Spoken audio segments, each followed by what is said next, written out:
What's up, gang? How is everybody doing out there today? Welcome to the Tuesday edition of Burn It Down with Kim Brown. Thank you all for all y'all smiling faces up in the place. Let's see, we got some folks already checking in. Finally, it took Auntie 6 to 10 months to actually pull up the YouTube show on a separate window so I could actually see everybody. Jean-Pierre doesn't have to screenshot everyone's comments, and I can actually finally just look because I was being a goofball. So what's up, Blackavelli X? Hey, what's up, Luke Kang? I appreciate you throwing 5 down on Friday's show, brother. You the first one. You was the first one to hit us up to bless us on the super chat. So thank you very much to Luke Kang. We got to get you a certificate or something like that. Stoner Loner? Is that me? Like, am I? I too am the Stoner Loner. What's up, Stoner Loner? Yes, Luke Kang says already, Joe Biden cut that check. The name of today's show is titled 5 Weeks In and Joe Biden Still Owes You Money. Now, the Biden administration has been moving forth on a smattering of what their agenda is, including releasing what their new immigration plan was this week. They're trying to move forward with budget reconciliation, at least urging Democratic members of Congress to do the budget reconciliation to get the COVID-19 relief package passed because the Republicans are being obstinate. But in the midst of all this, Joe Biden still has not run me my check. Have y'all got y'all checks? Y'all haven't got y'all checks either? Oh shit, Joe Biden's out here spending a bunch of money and owe a bunch of niggas money. Ain't that some shit? But guys, before hey, what's going on? Hey, Afra! What's up, Afra? Yes, keep the volume low. I don't want grandma to be like, who is that fast-ass girl talking all nasty? I don't want grandma to not like me. Okay, there's a lot going on, y'all. First of all, do y'all like my middle school dance shirt? Yes, y'all do. Y'all love it. I'm about to start dancing the OPP in T-2 seconds. Did that with OPP? Anyway, but we've been leading off most of our shows with the Black History Month clip, and today is no exception. They call this man a variety of names. Call him a bunch of names. But what you need to know is that there will only ever be one king of pop. So right now, I need y'all to give it up for Michael Joseph Jackson for the tune date, if we could.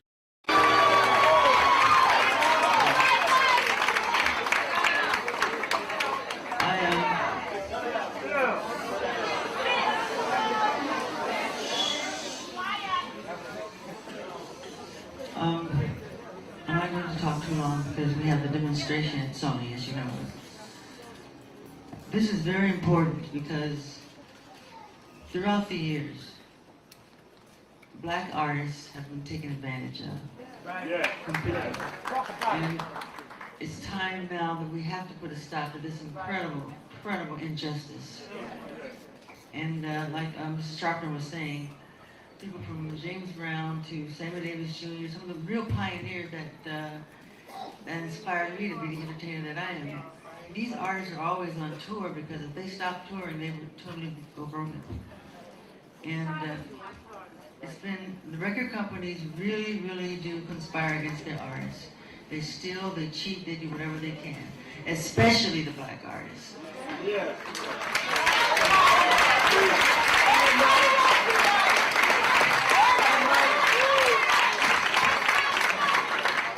Yes, and Sony Tommy Mottola, the president of the record division. He is a mean, he's a racist, and he's very devilish.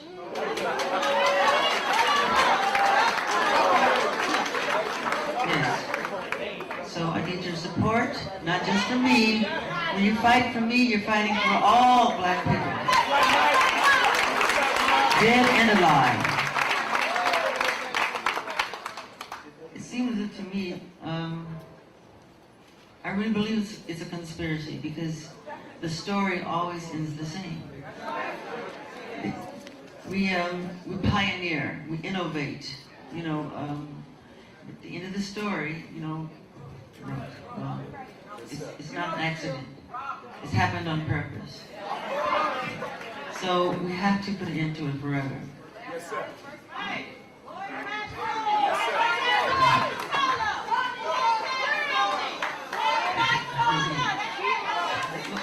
Love you. Thank you.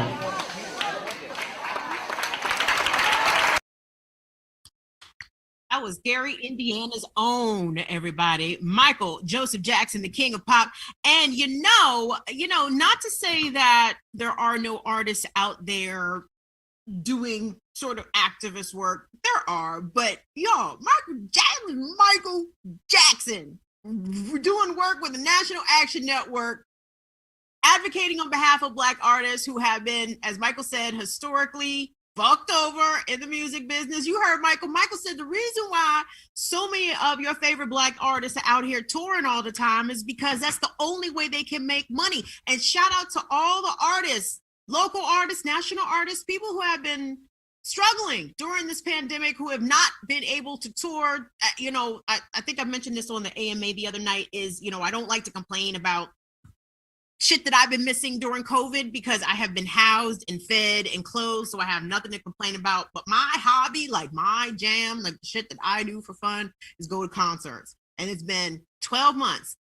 12 months. Last February 9th, I was at the 930 Club to see Raphael Sadiq, and he fucking lit it up. It was ridiculous. So I'm glad at least my last show that I saw was of extremely high quality. But anyway, getting back to Michael Jackson, artists of his caliber extending his privilege out on behalf of Black artists. You heard him, living and dead, right? Michael was trying to make sure that even his predecessors got their coins. Like, who, y'all? I'm in the chat. Y'all tell me who is out there doing it. First person say Jay-Z getting blocked.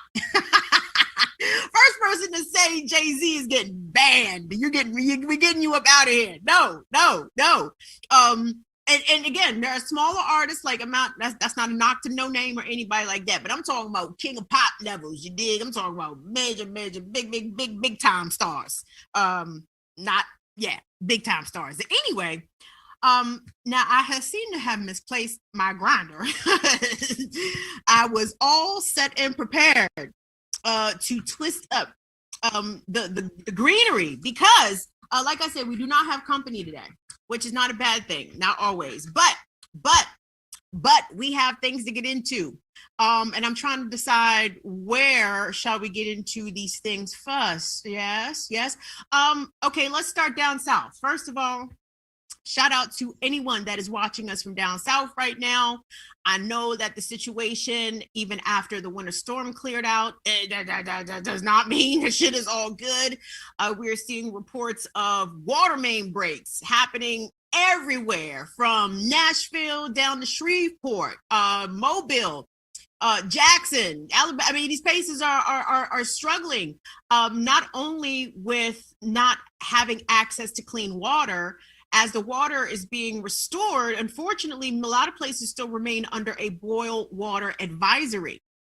We are seeing places where water pressure, for the people who have received water pressure is so low, firefighters are not able to extinguish fires properly. I mean, this is an infrastructure catastrophe that is happening to an entire region of the country. And while it was announced today by the White House that Joe Biden and the First Lady intend to travel to Houston, I believe it's Friday. What's up with them federal funds there, Chief? We almost have to throw whatever federal relief assistance, because and help me out, y'all, if y'all know this better than I do, in terms of like the disaster declarations. I'm certain Texas was declared a disaster, but I haven't seen reports of the Biden administration declaring a disaster area. What's up, Miss Noru? Miss Noru says ATL here, but we are good. Thankfully good. I'm very glad to hear that, Miss Noru. Glad y'all are doing okay, but I know other places it's not so good. Right? Who is this? Northern Witch. How you doing, sweetie? She follows us on Twitter. Follow us on Twitter, by the way, at Burn It Down KB. Northern Witch says, "Where is my money, Joe Biden?" Excellent question. Now, what is set to happen, right? Congress is set to at least, or let me not say Congress. House Democrats are set to possibly vote on this COVID-19 relief package bill. Now, where the stimulus stands, I'm not exactly sure. But what we do know for sure is that the stimulus is not standing at $2,000 per person for pandemic relief. We know that for a fact. So apparently $2,000 is 100% off the table, gone. That $1,400 is still up for debate. The medium income household income, the last number that I heard, and y'all feel free to correct me if I am incorrect, but it was 60,000 for individuals, 120,000 for two-income households, married households. I might have that wrong because I believe it keeps changing. And we all folks. What you talking about, Tony H? Hey, what's up, STL? What's up, 314? Yeah, you know I used to live in the Lou. So what's up, Missouri? What's up? God damn it. See, this is what happens when you smoke weed. You fucking forget what the fuck you was talking about. The goddamn stimulus. All right. So $1,400 is still up for debate. They are going to means test the stimulus, which is some bullshit. So chances are a good many of us are not going to see very much. Certainly nowhere close to $1,400. Afra says she didn't even get her first $600. That's some bullshit too, Afra. They need to run you your check. They need to run Afra like 3 checks by now. What's up, Schultzy 100? Schultzy 100, thank you so much. Thank you, baby. I appreciate that. It's weird to be able to read the comments in real time because I feel like I'm getting distracted. I don't see how other people do this all the time. What's up, Fatima? She said they say, and that's the other thing too. I don't know if y'all want to give me your pronouns or not. I'm just going to be better about saying they. How about that? Thank you, Fatima. Appreciate your comment. Fatima says these Democrats are talking about March 12th until they pass legislation on stimulus. Ain't that some shit? All right, y'all. This is what we're going to do right here, right quick. So the process is called budget reconciliation. Now, raise your hand, class, if you can explain to us the process of budget reconciliation. Now, had I consumed less weed in my lifetime, I may have been able to do that, but we are not at that time at my life. So, Brother Tunde, my apologies for not knowing the number and corresponding thing for the thing. But I do have a clip in there that talks about budget reconciliation that I believe Congressional Quarterly Roll Call did. It's some really goofy music. The guy is kind of reading it a little boring, but it is informative and brief. So if you could, guys, I will pass as soon as I find my goddamn grinder. So I should be smoking already. This is some bullshit. But yeah, so we're gonna take a quick peek at that, y'all. 2 minutes. Give me your attentions for 2 minutes, and the good folks from CQ Quarterly. I can't even talk, y'all. What the fuck? The niggas from Roll Call is about to explain this shit all to us. 2 minutes, Brother Tunde, if you could. Here's how the reconciliation process works. Both the House and Senate must adopt a budget resolution. This is a non-binding tax and spending blueprint, which means it doesn't need to be signed by the president, and can be adopted by both chambers with just a simple majority. The budget resolution gives instructions to various House and Senate committees to draft a reconciliation bill, which is compiled into one package by the Budget Committee. This bill is the actual deficit-altering legislation that will have the force of law behind it if passed by Congress and signed by the president. But not just any policies can be thrown into a reconciliation bill and shoved through Congress. A reconciliation bill has to meet the requirements of the so-called Byrd Rule, named for the legendary West Virginia Senator Robert C. Byrd. The Byrd Rule law gives senators a handful of ways to object to various elements in a reconciliation package. Some of the most common objections are to policies that only make incidental changes to the budget, or are outside the jurisdiction of the committees involved in reconciliation. Another objection is to any provision that would increase the deficit outside the 10-year budget window. The approved reconciliation bill is sent to the House and Senate floors, where it can pass both chambers with just a simple majority. Debate is limited to just 20 hours, so no senators can stall or kill the legislation with a filibuster, so there's no need for that 60-vote threshold to end debate. And even when the Senate is divided 50-50, the vice president can cast the tie-breaking vote. Once identical versions of the bill are passed by both chambers, it is sent to the president to be signed into law. The process essentially makes the Senate abide by the rules of the House, a lawmaking body that can pass bills with a simple majority. The process is usually only utilized when the same party controls both chambers of Congress and the presidency. That in itself is relatively rare. In those situations, particularly in polarized environments, the majority party knows they have a limited window to act, so they do.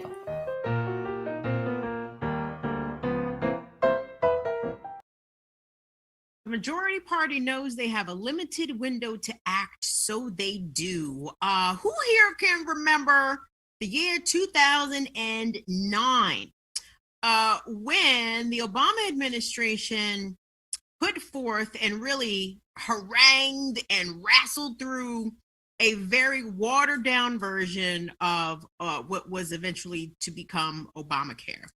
Aren't we kind of seeing similar approaches to dealing with this enormous crisis that we are finding ourselves in between the pandemic, the unemployment crisis, housing crisis, and now Southern infrastructure utterly collapsing, right? I mean, there's no other way to put that, right? And by the way, I doubt if any of that federal relief is going to be included in this COVID-19 package, which, as we just heard, through budget reconciliation, the only way it's going to pass is if the Senate is held to the same rules as the House. And it's going to be a straight party line majority rules vote, right? And if the Biden administration was smart, they would govern exactly like that throughout the duration of Joe Biden's first term. Like, what we learned from the Obama administration is, like, if you have the majority, if the Democrats hold the White House, Congress, like, you gotta, like, put your pedal to the metal. Like, you can't be fucking around, because the GOP is laying in wait, strategizing the ways to undermine their agenda.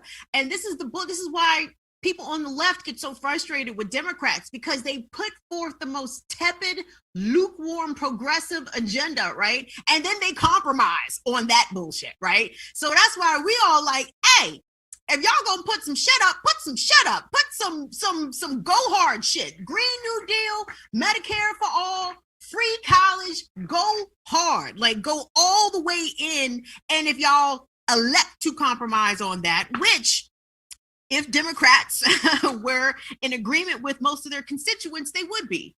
But as we know, most Democrats are in the hands of big industry. Pick one: big pharma, big agro, big oil, big tech, like everybody. Like, you can absolutely rent you a Democrat. Who we got in here? What's up? Cotina Span? Thank you, baby. What's up, Jericho Bull? Jericho said he was finishing high school when Obama got elected, and this man let us all down immediately. Oh man, y'all. Somebody was going in on Obama. I can't remember who it was. It was somebody on Twitter, but I was laughing. I was laughing because it was going in because it was correct. But I was also laughing for reasons. See, this is why you can't have stoners doing the news. I'm like, oh, and this happened today, and then nigga forgot what the hell happened after that. So what? Wait, we's going in on Joe Biden and Obama, right? Mm-hmm. So like I said, so Obama and the Democrats in Obama's first term, the first 2 years of his first term, like I said, took their foot off the gas pedal, started compromising on a bunch of sucker shit, and then the Republicans pretty much ran roughshod. It's so funny to me, like, to kind of see Joe Biden nominate Merrick Garland to be Attorney General, and it's like y'all got told by the Republicans to get down or lay the fuck down. Like, Mitch McConnell and the Senate GOP straight up robbed the Democrats of a Supreme Court seat appointment, right? Like, just robbed. And Democrats were like, oh, well, you guys don't play very fair. and let the shit go. Unbelievable. This is why this is a team we can no longer cheer for, everybody. This is why I hope y'all will all join me in the founding of the Free Healthcare and Legal Weed Party. I'm trying to tell you, I have a feeling that this is a platform that everybody can indeed get behind. We may have some. No, Tony, I do not remember. We may have some supporters. Tony H says, Kim, do you remember Tom Joyner told us the truth about Obama? I do not remember that at all. For the simple fact that Tom Joyner, no disrespect to the radio legend, but you know, he's one of them bougies. Like Tom Joyner liked to be invited to the White House, right? Like a nigga like Cornel West didn't give a fuck if he ever got invited to the White House. So I remember what Dr. West said about Barack Obama. I do not recall what Tom Joyner said about Obama, but that's okay. That's okay. Luke Kang says on some Beanie Siegel and state property shit. Yeah.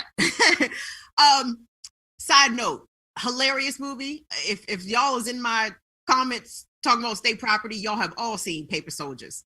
If y'all have not seen Paper Soldiers, go watch Paper Soldiers. It's Kevin Hart's first movie, regardless of what you think about Kevin Hart. Charlie Murphy is in Paper Soldiers. Beanie Siegel was in Paper Soldiers being hilarious. So is Noriega. Who else? What other rapper was in it? Oh, Stacey Dash is in there. It is probably one of the best low budget movies. What's up, Black Magic? What's up, Black Magic? Fuck Joe Biden. All right, so Joe Biden, like I said, nominating most of his cabinet. They're holding Senate confirmation hearings for Joe Biden's cabinet nominees. And, you know, apparently there has been some I can't even call it revolutionary, but you know, we try not the first again, right? So the first ambassador to the United Nations, I believe, is a Black woman who was confirmed. So golf clap.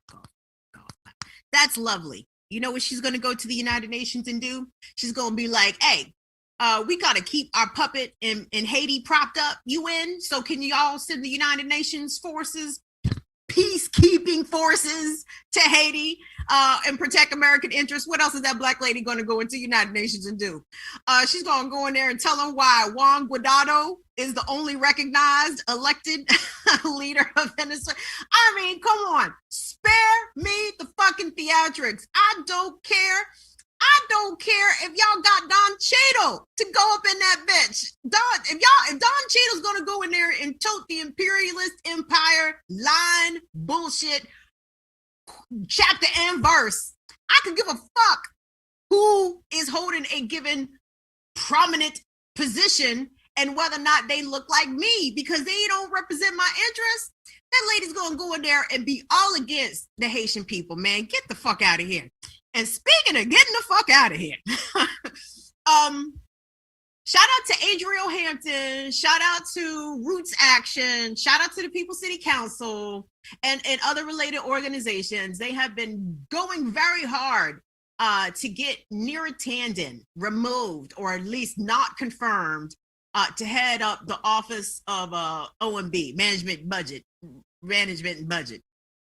I don't even know what the niggas do.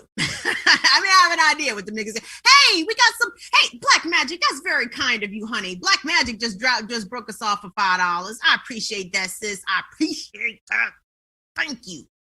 What the fuck else was I saying? God damn it! Now I done forgot. Hold on, give me a second. It'll come back to me. What'd you say, Tunde? Neera's hand, thank you. See, and I've misplaced my papers. I got my weed all grounded up, and I put the papers in a place where I have not been able to retrieve them. We will get back to that. Neera Tanden is awaiting confirmation. They, like I said, shout out to Adriel Hampton, Roots Action, these other organizations. If you follow the hashtag reject Neera or reject Tanden, they've been going in on sis, and for valid reasons. And someone on Twitter pointed this out brilliantly, and I appreciate that. The fact that people think this is about Neera Tanden's tweets. No. It has nothing to do with Neera Tanden's tweets. I won't say nothing, but it has very little. You know, Neera Tanden is a person who claimed, you know, received government assistance and, you know, was a beneficiary of certain programs, food stamps, you know, regular shit, right? But now, you know, she wants to make cuts to Social Security, or at least in the past has expressed her support for making cuts to Social Security.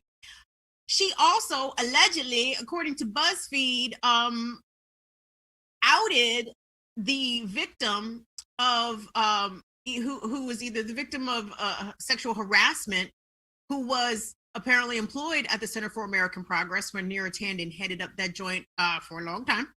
But outed this person during a meeting. Tunde, can you pop the ad? There we go.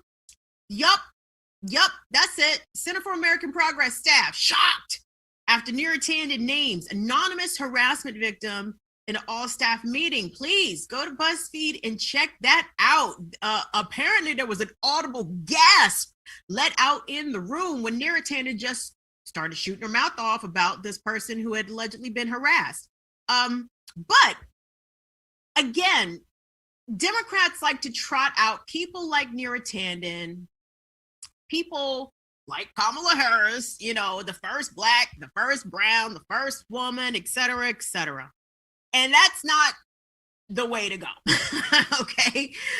Because guess who occasionally was entrusted to oversee slaves on the plantation? That's right, the slaves, right? Don't trust them niggas. I want us to take a look, if we could, Brother Tunde, at the clip from Shama Sawant, the socialist Seattle City Council person who has appeared on Burning Down with Kim Brown before. I'm a very big fan of her work. When she was on the show a few months ago, Neera Tanden even came up, and Shama makes a very astute point about the folly of buying in too much to representational politics, identity politics. Tunde, if we could we take a look at that piece? We're seeing somebody who is not Trump. Yes, Biden is not Trump. The Democratic establishment is not like the Republican Party. There are key differences. At the end of the day, though, there is one common thread running between those two establishment parties, is that they both loyally serve the same master, which is Wall Street, the billionaire class, and the capitalists. And so it's no surprise that many of the Biden cabinet picks are very much pro-corporate. You know, we saw Neera Tanden being appointed to the Office of Management and Budget. Again, you know, she's a South Asian woman, like South Asian American, like I am, but she is completely on the opposite end of the spectrum as far as which class she represents. I represent the working class. She represents Wall Street. She has a whole history of fighting against $15 an hour. We won the $15 an hour minimum wage here. And she also has a long history of standing with Biden in their attempted attacks on Social Security. Be sure to check out that interview in its entirety. It's I don't remember what it is. John BF, can you do me a favor? can you please drop that link in the chat for the good people? Hold on, y'all. The chat's getting away from me here for a second because I see people is y'all throwing money on the table. What is going on? Am I scripting? What's happening? Where is this money coming from? Jesus, that's gorgeous. What's up, Afra? That's so very kind of you, hon. Afra says medical coverage for all, cancel student debt, defund the police, love burning it down with Kim Brown. Thank you so much, Afra. That is so kind of you. Okay, what's up, Peter Low Frequency? Peter Low Frequency says on behalf of Schulte 100, cool Kim, you have your monetary icon up. That's great. I'd send a super chat, but some out of order cash machine sucked up my card this morning. Been messed up day. Oh, that's fucked up. I'm sorry to hear that, Peter Low Frequency, but thank you so much for dropping us a couple dollars up here. That's what's happening, you guys. Listen, this super chat shit was new to me. They were like, oh, super chat. I'm like, fucking super chat. Oh, okay, cool. That sounds awesome. Why would anyone want to do that? But I'm grateful. So thank you guys. Thank you guys so much. There's so much going on here. How do I resume the thing again? Austerity times ahead. Yep, you got that right, baby.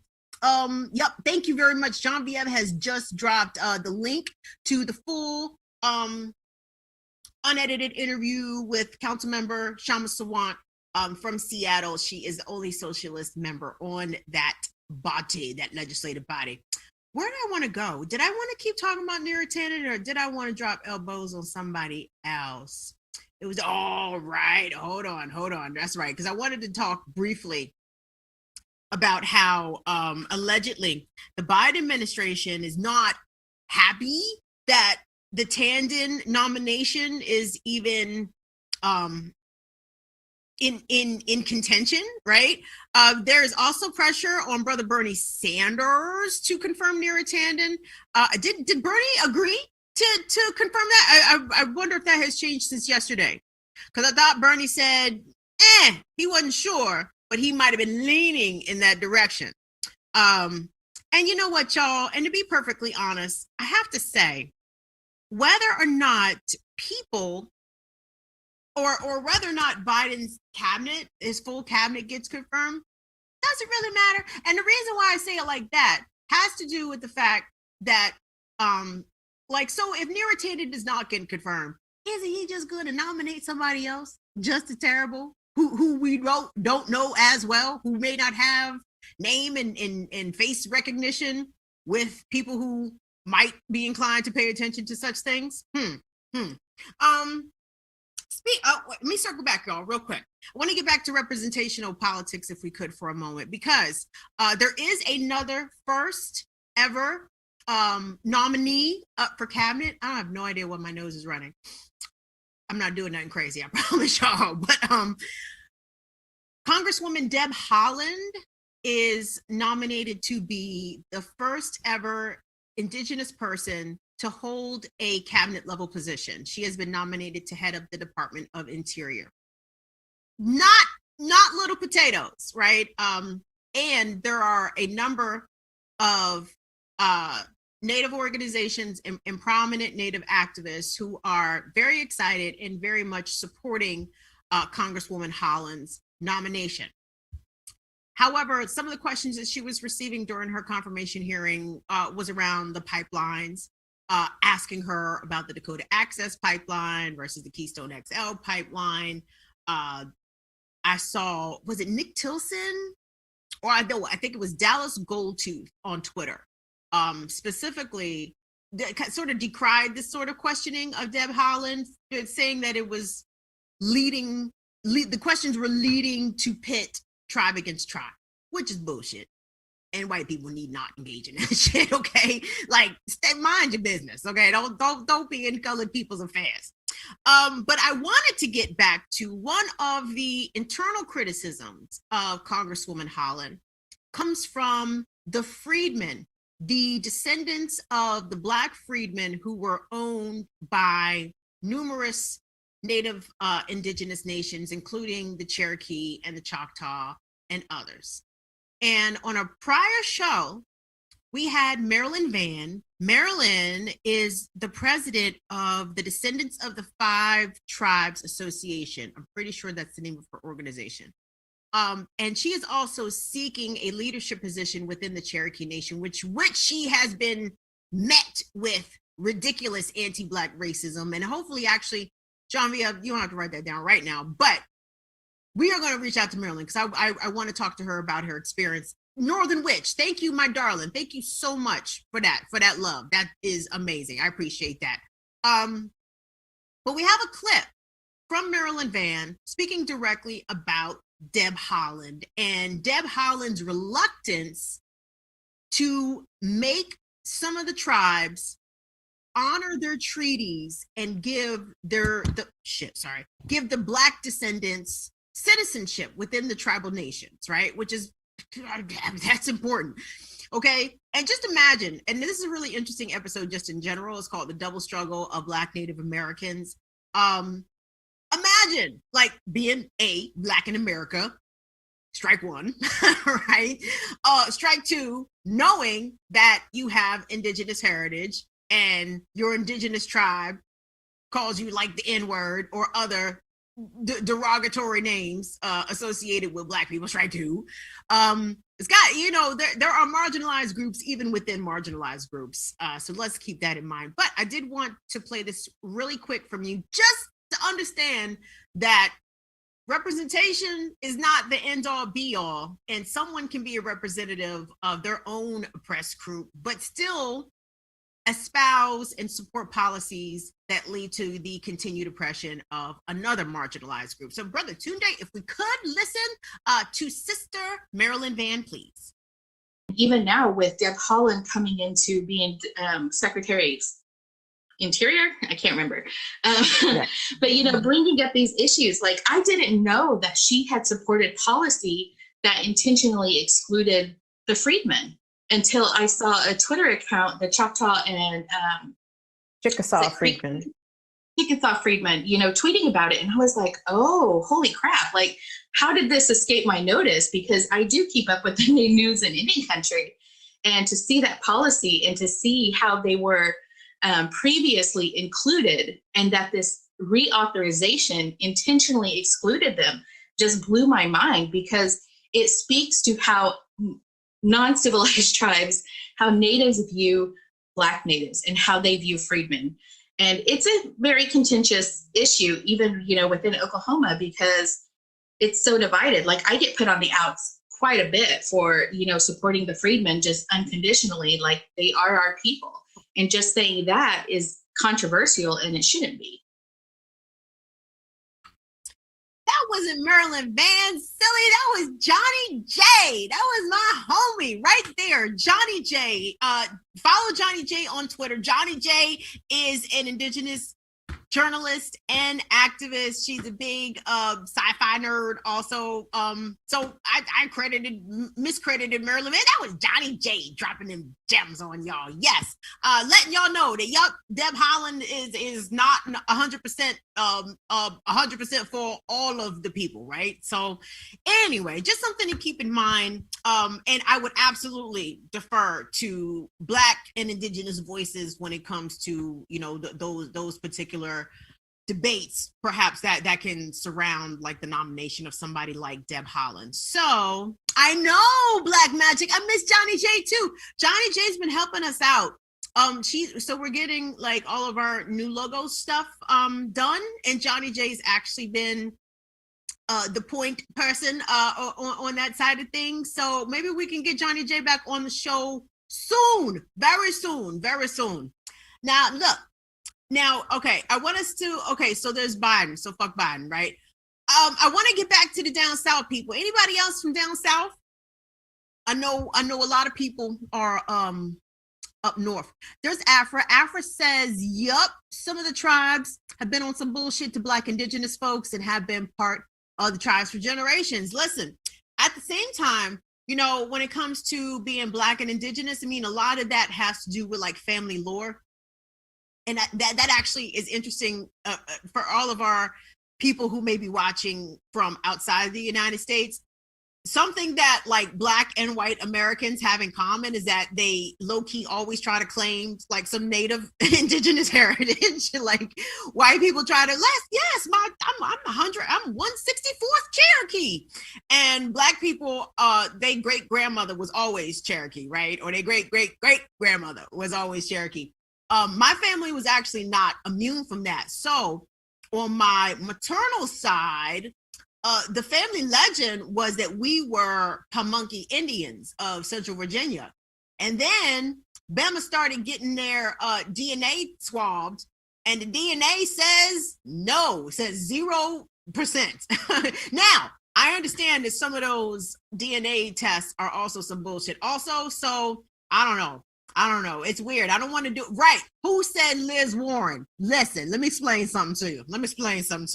Had Liz Warren lied and said she was Black, they would have got Liz Warren up out of there as soon as that shit found out. That goes to show you how there is a bit of a hierarchy when it comes to which marginalized group is offended and whether or not actions should be taken on behalf of that. Because Liz Warren says she was Indigenous, nobody gave a shit except Indigenous people. And had that have been reversed or perhaps switched out with a different ethnic group like Black people, shit, they would have Rachel Dolezal, Elizabeth Warren ass on the spot.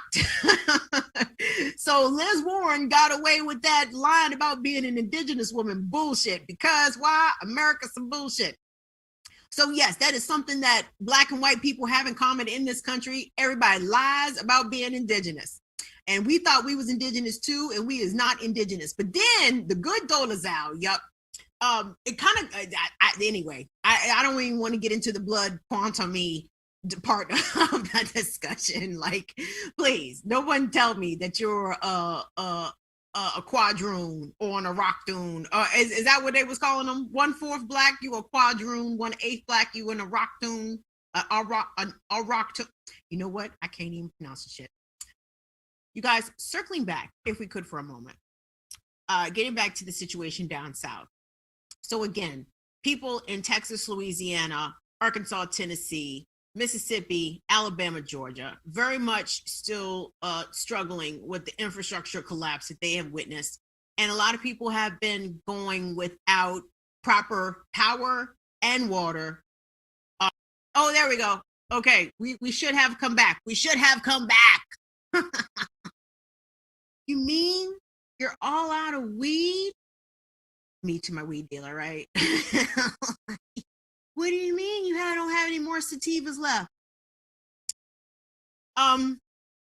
Thank you guys for the comment. You guys, y'all are funny. So anyway, like I said, I'm not sure what the last part about that you heard. So anyway, long story short, racism did not take the night or the week off, despite the fact that there was no power, no water, no proper public services. We're seeing somebody who is not Trump, but yes, did the police take the night off from being racist as fuck? I mean, come on. You still got a racial profile during a climate catastrophe, disaster, do you not? The video you're about to see is about 2 minutes long. It is police footage from Plano, Texas, of police fucking with this 18-year-old young man who had just gotten off of work and he was walking home. And he was walking in the middle of the street. Well, why the fuck was he walking in the middle of the street? Because there's 2 feet of snow on the sidewalk. But apparently the police seem to think that he was super Negro and should have been able to step over all that snow and remain on the sidewalk and not been in the street. So today, if we could please check out this troubling video. But the good news is the young man did not get hurt, but he did get arrested. But the charges have already been dropped. But this is still some bullshit. This kid should not have had to endure this. Tunde, brother, if we.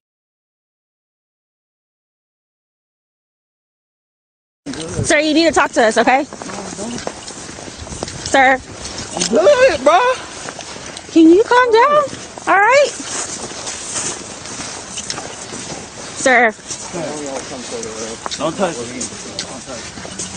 Sir, look, we just want to talk to you. All right? Good. I'm on the way home. I'm straight. Okay. Where the fuck I'm going? Okay, but you're walking in the middle of the road. I understand that. My bad. I'm not in the middle of it.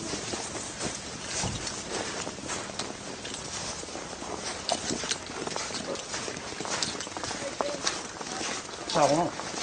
We just trying to figure out where you're going. Home. I just said that. Ooh. Oh, you okay, dude? Watch out, man. Where's home at? Do you want us to just give you a ride? No, I'm good. I do this every night, literally. I'm straight. Okay. You ain't cold or nothing? No. With that cheese shirt on? I said that. I'm good. What's your name, man? Man. Huh? I don't know. You don't know?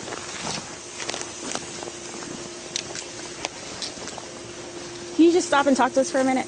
Do you mind? Do you mind just talking to us for a minute? Just talk to us for a minute. Just talk to us for a minute. I ain't gonna put my hand on a female. Please don't touch me. Okay. I'm just trying to get your attention, okay? We're just trying to make sure you're okay. Don't touch We're trying to make sure you're okay. We're trying to make sure you're okay. Sir? No, what? We're fine. No, what? We're doing an investigation. I don't care. I'm going home. You are officially detained. No. Yes, Sir. yes you are. Bro. Stop. Just relax. Just relax, all right? Just relax. We're just trying to talk to you. I got an anger problem. Please get off me.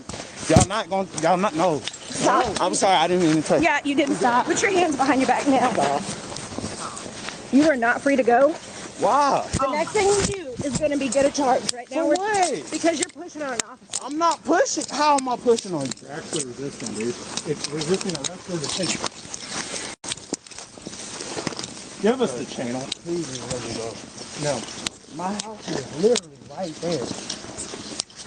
Can you just tell us the address? Wait. Let it come. I'm trying to... Please just let me go. Wow, you're really making this... And you see how it can very easily and very quickly go bad for young Black and brown people in a heartbeat. I mean, to that young man's credit, he really handled the situation as best as he was walking away. walking away. He was not under any legal responsibility or legal duty to answer any questions from the police. He was not being accused of a crime. He was minding his business. And yet the harassment, as you saw them follow him, fuck with him, ask him questions, put their hands on him. Please, officer, don't put your hands on me. Now, all of a sudden, he's resisting. Now he's being detained. Now he's being arrested. And I'm very glad that charges were dropped, because the charges obviously were some trumped up bullshit. And you see again, like, how easy it is to ruin the lives of young people from literally fucking nothing. And I can understand the frustration, right? I mean, first of all, raise your hand. Hold on. What'd you say, Afra? Afra says they haven't told him he's under arrest and have no cause and no right to interrogate him. So why compel him to speak? Exactly. Like, big time trash. Tony H, you say you been there? Bro, I have totally been there. Would y'all like to know? Oh, I got to go on for y'all. Oh, the time that I got detained at BWI Airport, handcuffs and all. Picture it. Sicily, 1921. No. This was, I'll be brief. This was 2006. I was flying back from Tulsa, Oklahoma. I just got a job out there. I was coming back to Maryland. Yes, coming back to Maryland for something. Visit, I don't know, holiday, something, right? Right. Tony H said multiple times I've been him. Truth. And best of saying, I'm sharing this story with y'all because I want y'all to be clear that, you know, this just does not happen to Black men. Like, Black women, like Sandra Bland, perfect example. Black women get fucked with by the cops routinely. Okay, so please, brothers, I understand y'all hold a unique position when it comes to who is oftentimes murdered by police. But Black women experience this violence, this harassment, and this disrespect too. So I'll be brief. So anyway, BWI Airport, I'm flying home. That one way from Tulsa, that ain't no crowded flight usually. I had a carry-on bag that I had under the seat. Long story short, I felt as though this particular stewardess, a white woman, had been picking on me, like just fucking with me, like throughout the flight for different reasons. Like, for example, I had fallen asleep and I had like reclined my chair, and she came past me and like raised my chair up on me, right? And then she, like, I believe intentionally hit my foot with like the servant cart, right? So I'm like, okay. Anyway, so we are landing in Baltimore. The plane is on the ground. Okay, let me repeat that if I could for a moment. The plane was on the ground. We are taxiing to the gate. Now, what do most people do once the plane lands and you are headed towards, the plane is driving towards the gate? Most people start to get their shit together, do they not? Most people start to move around. Most people even take off their seatbelts. I know for a fact that I've flown many times. And when that plane, the wheels touch down, I'm usually unclipping that seatbelt. This time was no different. So I unclip my seatbelt. I start to get my shit together. The same stewardess comes by and tells me that I need to put my seatbelt on. Put my seatbelt on? Why? We're on the ground, right? Ma'am, I need you to put your seatbelt on. She then proceeds to tell me that the rest of the plane cannot deboard until I put my seatbelt on, right? I just look at her crazy. I didn't even say nothing to her. She goes and tells the captain. The captain gets on the loudspeaker on the flight and says, we apparently have a problem here. Someone's not being compliant. Someone refuses to put their seatbelt on. So TSA has been called, right? TSA is coming to get me off this airplane in the year of our Lord 2006. So this is post 9/11. So this is within 5 years of 9/11. These motherfuckers ain't playing no games, all right? TSA gets on the plane, white guy. Seems to me we have a problem here. Who is causing the problem? I said, me? That would be me. Grab my bag, follow him off the plane. As I'm getting off the plane, I look at the stewardess. I said, you did a great fucking job, right? So this was strange. So instead of going through the little bridge, you know what I'm talking about? The thing that they put up against the plane to walk you from the plane to the gate. We walked down the stairs, and I'm standing actually next to the airplane. And it's this white TSA officer and a black woman, right? White male. The white male jumps in my face immediately, like literally in my face, like yelling at me. Like, well, the stewardess said that you were being a problem and you weren't this. I said, first of all, sir, I said, don't take her word for it. I said, there's a plane full of people sitting right there. I said, why don't you go and do an investigation? Why don't you talk to the people who were sitting around me? You ask them whether or not I was being belligerent or disrespectful to her, which I was not, to my motherfucking credit, because I probably would have got locked up for real if I'd have let loose on that bitch like I wanted to.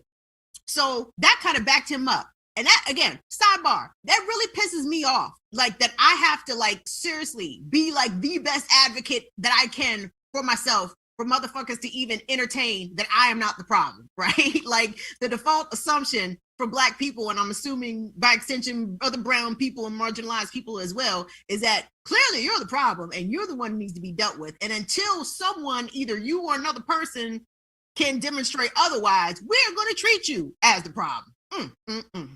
So anyway, so that shut him up. That backed him up off me for a second. So he does. He gets back on the plane. I don't know what he does. I'm standing out there with 2 other TSA officers. I'm just standing there, right? Waiting. He comes off the plane. I can't remember what he said, but basically, and I learned this that night, if a flight staff has an issue with you or makes it some sort of accusation against you, I'm not sure if this is still the case, but it was in 2006. The FBI has to do an investigation. The FBI actually makes the determination whether or not you will be charged. And they told me that as I'm standing next to the airplane. I'm like, okay, and they're like, well, okay, well, ma'am, well, while the FBI is making that determination, we have to detain you. I'm like, what? I'm sorry. We have what? You have to do what? We have to put you in handcuffs. Let me tell you something. The rage and indignity that I felt in that moment, knowing that some fucking racist white bitch could just say some shit about me and that the authorities are going to take her word for it over mine. And in the interim, while the truth is hopefully going to be revealed, I'm the one that got to be in fucking handcuffs. I got to be detained. Let me tell you something. When they put me in the back of that car, TSA, it was 2 Black officers. I don't know where the fuck the white guy went. I cussed the whole time. I called that lady all kinds of racist white bitches. She got called so many white bitches. And oh my God, I was furious. But I was like Denzel Washington in Glory kind of furious after like Denzel got whipped. And Denzel had that one tear come down from his eye. Yo, I was furious. So long story short, clearly I didn't get charged, but they detained me at BWI's little fucking mini Guantanamo Bay, whatever the fuck they got up there at BWI. I was detained for 2 hours. 2 hours. And then they came back and said, well, the FBI determined that, no charges will be filed with no fucking shit. I didn't do any fucking thing. But I said to the cop, I said, hey, cop, I said, can I press charges? Can I press charges against the stewardess? And the cop asked me, he didn't know I was fucking with him, but I wasn't fucking with him. Really, I was serious, but not serious. But anyway, this dumbass, he was like, on what grounds, ma'am? I said, for being a fucking bitch. Fuck her. And he said, unfortunately, ma'am, that's not against the law. Yo, that tear. Yo, listen, Courtney the SOP, listen, oh my gosh. And the funny thing is, so the black cops who had arrested me, well, they didn't arrest me, cuffed me and put me in the back of that car. Like they just let me vent, yo. like they just let me rant. I mean, I cussed and I'm pretty sure I even said like, and it ain't y'all, it's these racist white motherfuckers. Like, I'm sure it was a lot of that. So my point being, that young man minding his motherfucking business, doing what the fuck he was supposed to do, even giving the cops the answers that he was fully within his rights to give, and yet still ended up in handcuffs, still ended up dealing, having to be processed through the system, even though the charges were dropped. That's still an arrest on his record. It is still going to show up that he was arrested, unless Plano, Texas police and hopefully his attorney get involved to make all that shit disappear like they do for rich white kids, right? It's preposterous, right? What Afra say? Afra, I can't for some reason all your comments keep catching my eye. Afra says, then they act like they did you a favor letting you go, right? You should have pressed charges. Here's the thing, girl, like I have been on the receiving end. I mean, never injured, never, but probably, yeah, you're right. There was probably some instances where had I pressed the situation out, yeah, police have done me wrong. Not today. I'll tell y'all the story of the time that the police, and y'all gonna think it's me. It's not me. Like listen, anyway, I'm not that rowdy, I assure you, but I also, I do not suffer fools at the same time. But anyway, I'll tell y'all, not tonight, but I'll tell y'all a different time about the time the cops pointed guns at me in my front yard, right? And I'm in my robe and they still pointed guns at me. But anyway, what's up, Tunde? You trying to tell me something?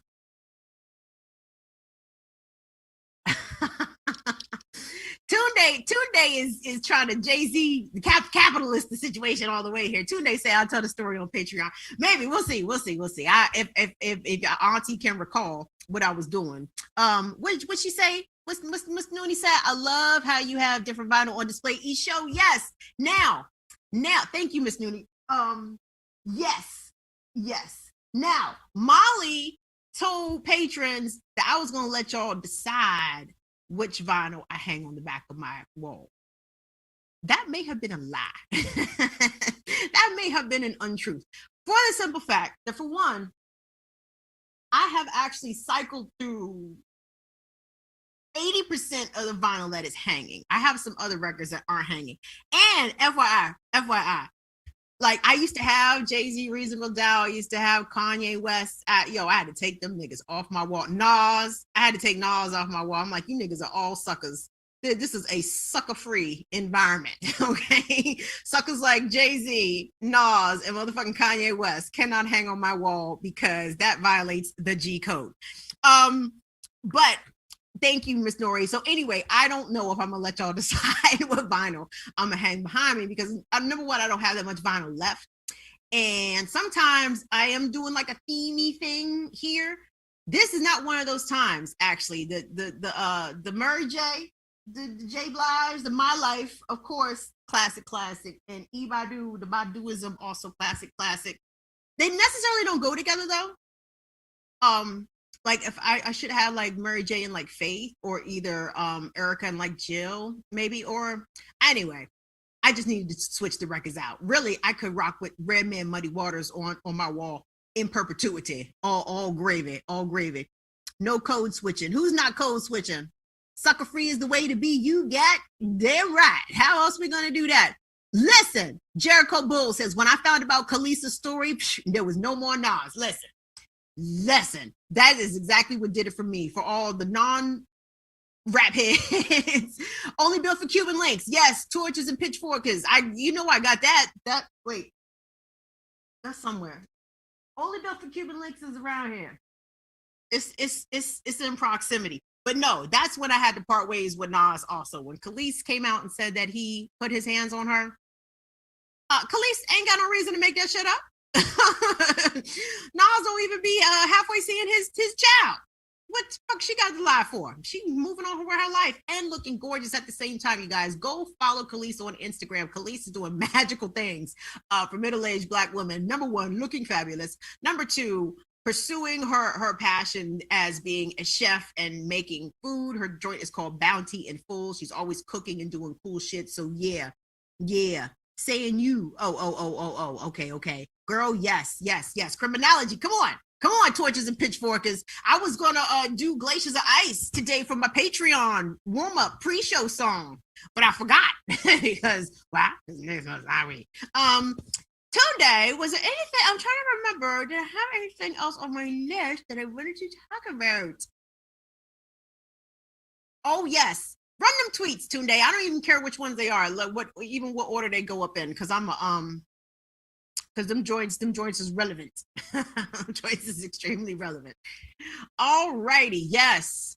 The brother Jamu Baraka. Jamu Baraka says, I prefer the crude, honest white supremacy of Trump over the disarming, slick, morally pretentious white supremacy of Biden. The difference? Trump represents the aggressive, US-centric nationalists, where Biden represents cosmopolitan, transnational finance and corporate rulers. Find the lie, y'all. Find the lie. And you know why you can't find a lie? Because there's not a lie to be found. Yep.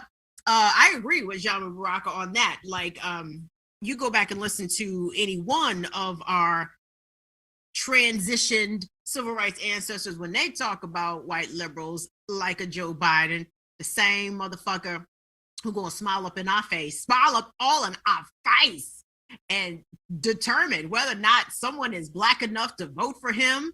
He's going to talk down to people, you know, some of our black leaders. You know, Mark Morial, Al Sharpton, he's talking all the way down to them Bammers on that call. Y'all remember that call during the campaign? And I totally prefer the white nationalism and the direct, let me rephrase, I do not prefer the white nationalism, but I prefer the very straightforward and unfiltered, unmasked, unvarnished, straight up racism and rhetoric from the Republicans and from Trump. I don't like it from these liberal Democrats who put up these tokens and it's be like, see, aren't you Negroes happy? We're advancing you one at a time. We're advancing you Negroes literally one at a time. So there's that. Today, I think there's another tweet up there to be had. And I think this sister really sums it up. And I say sister in the human sense, because I don't know if she's a sister, but I support this sentiment. Sister Kelly Bachman. Sister Kelly Bachman says, how do I explain to my landlord that Joe Biden has my rent money? And this is really between them two.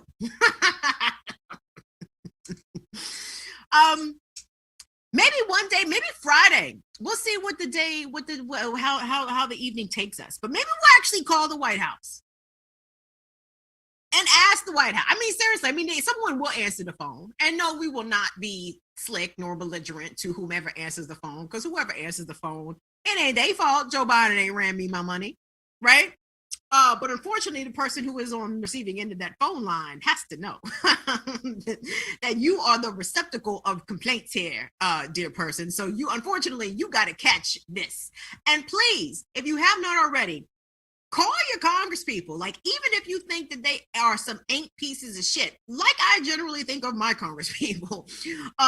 But I think I'm gonna have to call Ben Cardin, Chris Van Hollen, and Anthony Brown again. Because I don't know if they understood. Like, run me my check. Like, I'm not even playing with y'all. Like, I don't want to hear no shit. I don't want to hear no means testing. Matter of fact, Jean Viette was telling me that it's her senator, Joe Manchin. Joe Manchin is the one, well, the one on the Democratic side talking that shit, right? Just the one at a time. Talking that shit about, oh, well, we don't want families who didn't suffer any economic hardship during the pandemic to get the stimulus. Who the fuck cares? Who cares? And if it's that important to you, then why don't y'all write it in the goddamn bill that the stimulus is capped at $250,000 for two-income households and $125,000 for a single household. Like, who gives a fuck? Like, I don't care if somebody who made $125,000 gets $1,400 stimulus. I don't care. I care about the person who made $20,000. Like, that is the person who is actually desperately waiting on this stimulus. And like the title of the show says, it's 5 weeks in. Joe Biden ain't even thinking about running us our money, y'all. Ain't even thinking about it.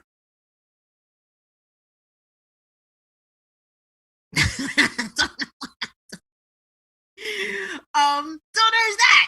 And see, I could not find my papers because I think, well, anyway, my table is very messy. So that's why I didn't smoke. So I feel like I just really just put on a performance of grinding up weed and like waving my weed bag in y'all face. Like, see, I got weed. And I didn't even smoke no weed. Faking the funk. I am faking the funk, and I apologize. Listen, gang, that's the show for today. Oh, I do want to give the patrons a shout out. Tunde, thank you very much for reminding me.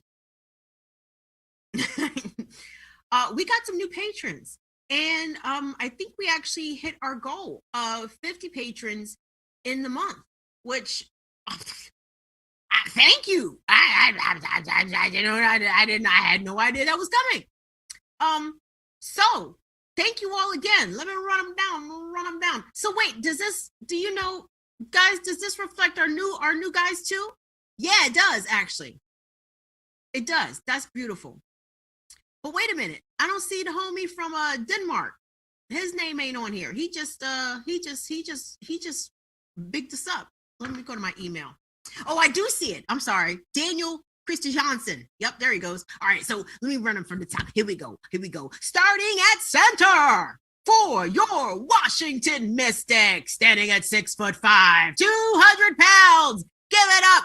I don't know how tall you are, Talisha, nor how much you weigh, honey. I'm just playing with you. Talisha Conklin, thank you so much for your support. Thank you so much for your advice and appreciate you tuning in. Polly Gannon, what's up, Polly? Thank you so much. Caroline Lampion, thank you, Caroline. Emily O'Brien, thanks, Emily. Gregory Young, Greg, Big G. Janet Santos, Janet, ¿qué pasa? Jeffrey Duke, John Coister, yes, John, you've been riding with us from the very beginning. LSD, please drop me some LSD in the mail. That would be quite the gift. Jacqueline Lukman, represent that good Lukman Nation. Y'all be sure to tune in to Jacqueline Lukman show as well. Jacqueline does amazing work and talks about really, really, really great topics over there. Marcus Gabriel, thank you, Marcus. Michael Leroy, thank you, Michael. Rusty Earls. Rusty is a new patron on the scene. Molly Shaw. Molly says she's going to keep this thing going one way or the other. Thank you very much, Molly. What's up to Roy Woody? Sorry about that, guys. Thank you very much, Roy, for all your comments. Roy was in the AMA. We did Ask Me Anything on Patreon Friday night, guys. I hope y'all found it to be an interesting and engaging kind of thing. We're going to work out the kinks to make sure that we are getting everybody's questions and comments.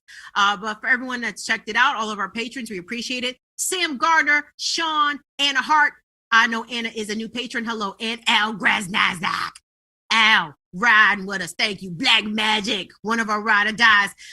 Damian Smith, another ride or die. What's up, Dylan Thompson? The Emerging Translators Collective. Justine Barron, friend of the show. We're going to get Justine back on too, you guys. I've seen some requests to have Justine back on. Justine is an amazing, wonderful, brilliant, funny person to have on our program. We miss Justine. Daniel Christy Hansen.